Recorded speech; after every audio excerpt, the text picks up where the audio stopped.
Okay, so let's do our homework. This is 13.1, just for your reference, finding relative extrema. I've written down things to remember. Take the first derivative, set it equal to 0, factor, find your critical values. What is it? What's the value for x? That makes that whole first derivative equal to 0. Then use some test values and find out where the first derivative is positive or negative. And then you can find your relative extrema, which is your max or min by seeing what changes from increasing to decreasing. So the first function in your homework, find first derivative, 3 times 2, 6x squared. Set that equal to 0 to find your critical values. So 0 equal x squared. Take the square root of both sides. X is going to be plus or minus 0, which it's neither negative or positive. Your only critical value is 0. That breaks up your graph, negative infinity to 0, and then 0 to positive infinity. So you have two intervals, and do a test value from 0 to negative infinity. So I just make it simple. Negative 1 would work. Negative 1 plugged into right there, first derivative. See if it's greater or less than 0. Or right here. Doesn't matter. You just want to know what sign it is. So 6 times negative 1 squared would be 6. That's positive. Your function is increasing from negative infinity to 0. Test value for 0 to positive infinity, we can try positive 1. You're going to get the same thing because 6 times positive 1 squared is still 6. It's positive. So you're going to keep increasing.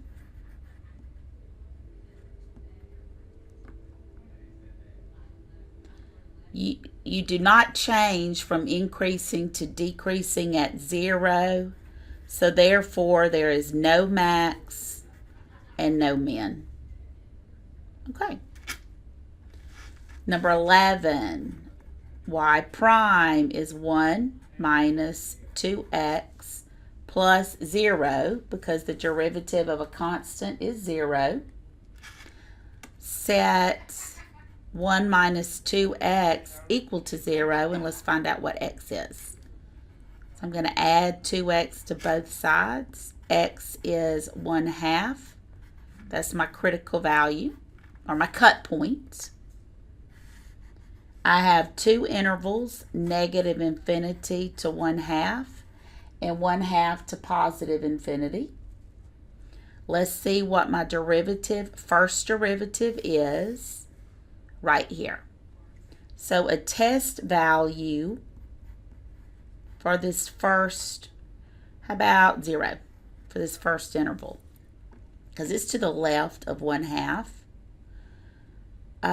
So let's go back here. 1 minus 2 times 0. So 1 minus 0 is 1, right? And that's positive. So we're increasing. 1/2 to positive infinity, I'm sorry. We can try a test value of 1. So 1 minus 2 times 1 is 2. That's a negative. Decreasing. Since first derivative is, let's say, greater than 0 in this first interval, then it's increasing. My curve, my original f of x. Since first derivative is negative in the second interval, then I'm decreasing. So it's going up and then it's going down. My curve is my original curve. There would be a maximum because I'm increasing when it's going toward 1/2, and then it's decreasing when I get past 1/2. So we have a relative max when x is 1/2. And if we wanted to find out what that maxima was exactly, you could use your calculator and plug 1/2 right here. You could use 0.5. Store x as 0.5 and then plug it in. Just for giggles, I found it to be 9/4.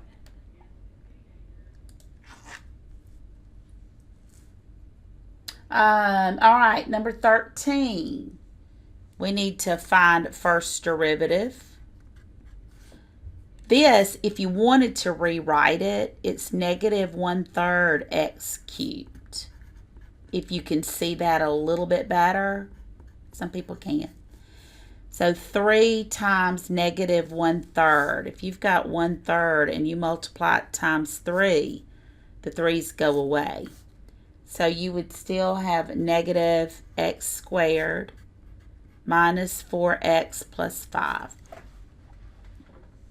We can factor that now, set it equal to 0. I'm going to pull out a negative 1 because I don't like dealing with a negative x squared. If we do, that would just change all of those signs. So now I can factor it and have x, 1, and 5. One sign is negative, but the larger one is positive. So to find my cut points, set each x factor equal to 0. I have a cut point of 1 and negative 5. So my intervals would be negative infinity to negative 5, negative 5 to 1, and 1 to positive infinity. So let's test some values. A test value here could be negative 6. Plug it in right here. So negative 6 plus 5 is still negative. Negative 6 minus 1 is still negative. So we have a negative times a negative times a negative is going to be negative all the way. So we are decreasing from negative 5 to 1. Let's try 0. I love using 0 for a test value. We've got a negative factor. 0 plus 5 is a positive factor. 0 minus 1 is a negative factor. So negative times a negative is positive. So I'm increasing between negative 5 and negative 1, or positive 1, sorry. And then I have another test value. Let's try 2, because it'll be about right there. Negative factor, 2 plus 5 is positive. 2 minus 1 is still positive. Multiply all those 3 together, and you would have a negative first derivative, which is decreasing. So we're decreasing, and we come in at negative 5, we start increasing. We hit positive 1, and we start decreasing again. Now understand, I don't know where this point is. I know the x value is negative 5. I just don't know what the y value is. Here, I know the x value is 1 and a max occurs there. I just don't know where it is. We have a relative minima when x is negative 5. And you could find that if you plugged it back in the original equation.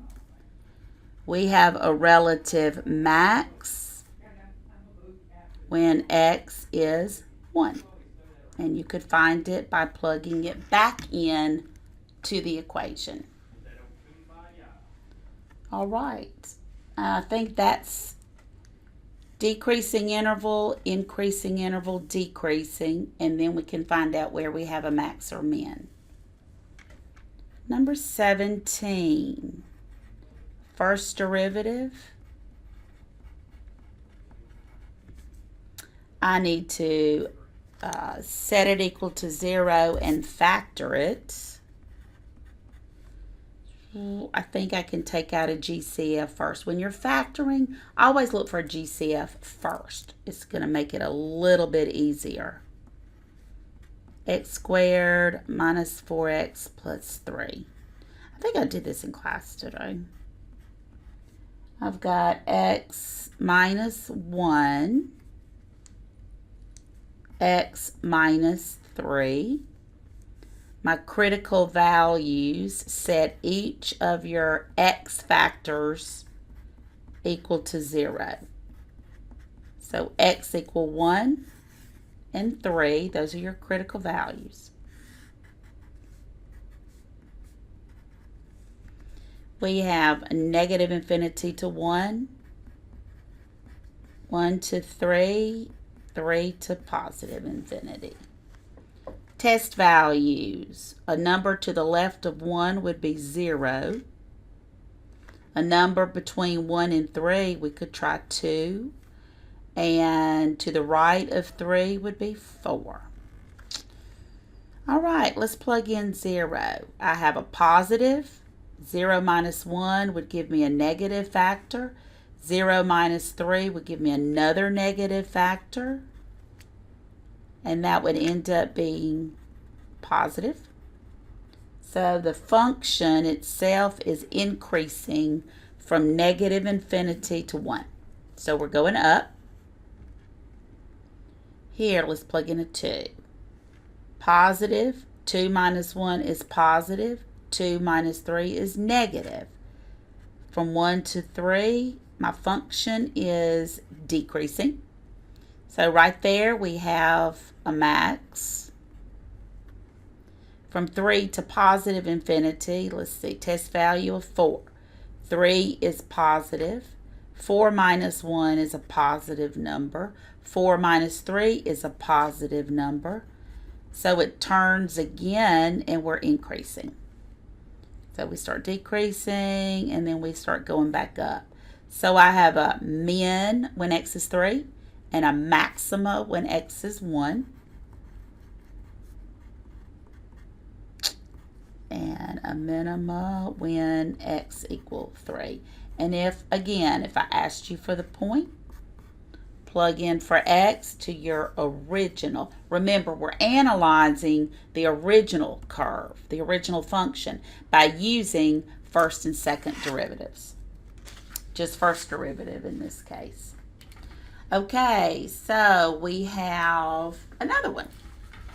We're just going to keep practicing and keep practicing. You're finding the same information. So first derivative would be, I need to turn this around. I just accidentally made it that way. 6x squared minus, remember if you bring your 2 right here, those 2's are going to divide out. So minus 11x minus 10. Okay, I'm going to kind of go off to the side here. I use slide and divide method to factor these. If A is not 1, you can use a certain method, slide and divide, or by grouping. Some of you were probably taught that way. But I'm just going to scratch it out over here in case some of you don't remember. So slide and divide method of factoring. 6 times negative 10 is negative 60. That's because A is 1 now. So we're factoring it like it's an easy one. Factors of 60 that have a difference of 11 or negative. Those factors would be 15 and a 4. positive. And then divide. So I slid to make a new value. I factored it, but since I multiplied 6 times negative 10, I've got to divide it back out now. Reduce it. 15 over 6 would be 5 halves. 4 over 6 is 2/3. And put the 2 back, the 3 back. 2x minus 5, 3x plus 2. So those are my factors. Your critical points, set them each equal to 0. Actually, if you get down to this place right here, you know what your critical points are. Is whatever is going to make this equal 0 and that equals 0. So your critical values, 5 halves and a negative 2/3. So negative infinity, well, negative 2/3, you know, is going to come first because it's negative. First interval, a test value could be -1 because negative 2/3 isn't quite negative 3/3. So let's try -1. 2 times -1 would be -2 minus 5. That's negative. 3 times -1 would be -3 plus 2. That'd be another negative. You got to really think about this one. So my function would be increasing. From negative 2/3 to 5 halves, let's try 0. Dang. 0 minus 5 is negative. 0 plus 2 is positive. Decreasing. 5 over 2 is like 2.5. So let's test 3. 2 times 3 is 6 minus 5, so that'd be positive. 3 times 3 is, oh, that's positive again. Increasing. So that means we would have a relative max at x equal negative 2/3 and a relative min when x is 5 halves. You may want to go back through that one again and follow this. If you're not sure about that, you can YouTube slide and divide. Method of factoring, review that. And you'll be able to follow it. Once you have the system down, 3 easy steps, you got them all factored. Doesn't matter how hard they are. All right, number 69 is a word problem. It tells us, given the demand function, remember P is demand, find when marginal revenue is increasing. Okay, increasing, there's that word, first derivative. I want you to associate those two together. But it says find when marginal revenue is increasing. So first I've got to find revenue, because revenue is PQ. So we have to multiply that times Q so we can get revenue. 400Q minus 2Q squared. That's my revenue function. But the book is telling me find out when my marginal revenue is increasing. So my marginal revenue is going to be my original function, because I have to find when marginal revenue is increasing. Every other one, if I want to find when this curve is increasing, I've got to go to first derivative. So you always take the derivative of what you're looking at. So if I have to find out when marginal revenue is increasing, I've got to take my derivative. So that's my original curve. I just had to do all that stuff to get there. Now, they want us to analyze the marginal cost curve. take the derivative of the marginal cost curve, which is just -4. There's not a whole lot to it. That means it's constant. At -4, that's it. That's neither decreasing nor increasing. Therefore, there's no relative max or min, and the graph is never changing. So my marginal revenue is just never changing. It's just a constant. Number 71, for a manufacturer's product, the revenue function is, that's it. Determine the output for maximum revenue. That's what they want us to find. The output, or the Q. What's the quantity for maximum revenue?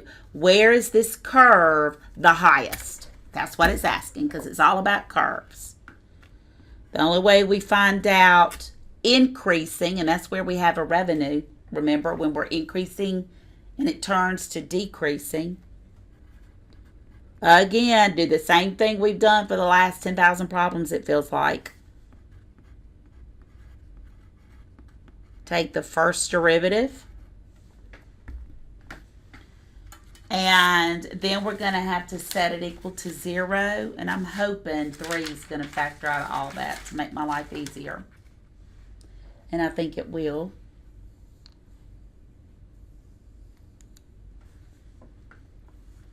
Set it equal to 0. And let's factor out a -3.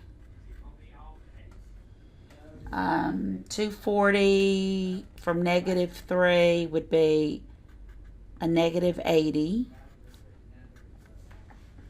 -38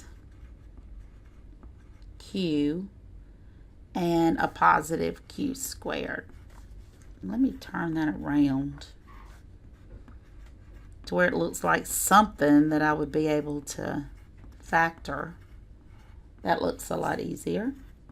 So let's factor, I'd have a Q minus and I'd have a Q plus. Factors of 80, well, how about 2 times 40 and one of them's negative? So there. So when Q is, let's see, let's set it equal to 0. When Q is 40, and -2, those are cut points. But you know we're not going to sell -2 pieces, right? So our only cut point really is 40. 0 to 40 to infinity would actually be our values. So 0 to 40 and 40 to positive infinity. We can just have a test value of 1. So we have a negative. 1 minus 40 is negative, and 1 plus 2 is positive, but we're increasing all the way up to 40. My revenue right up here is increasing, that is. So we have to analyze and learn how to read our function. And we just showed that my revenue is increasing. What is it doing after 40? So I have negative. 41 minus 40 is positive. Positive again. My revenue is going to start decreasing if I produce or sell over 40. Then I'm going to make less and less and less money the more I make. So the original question, when is revenue a max? When is my curve at a high point? When my quantity is 40. When Q equals 40, we have maximum revenue, or revenue is at a maximum. This is really, and the other one, this is really what I want you to understand from this section and how to get to it. I want you to know how to find out when you want to produce, what you want to produce, how much is too much, how much is not enough to maximize your profit, because that's what it's all about, is making a profit in business. So I hope it helps. Come back Friday with any kind of questions on this.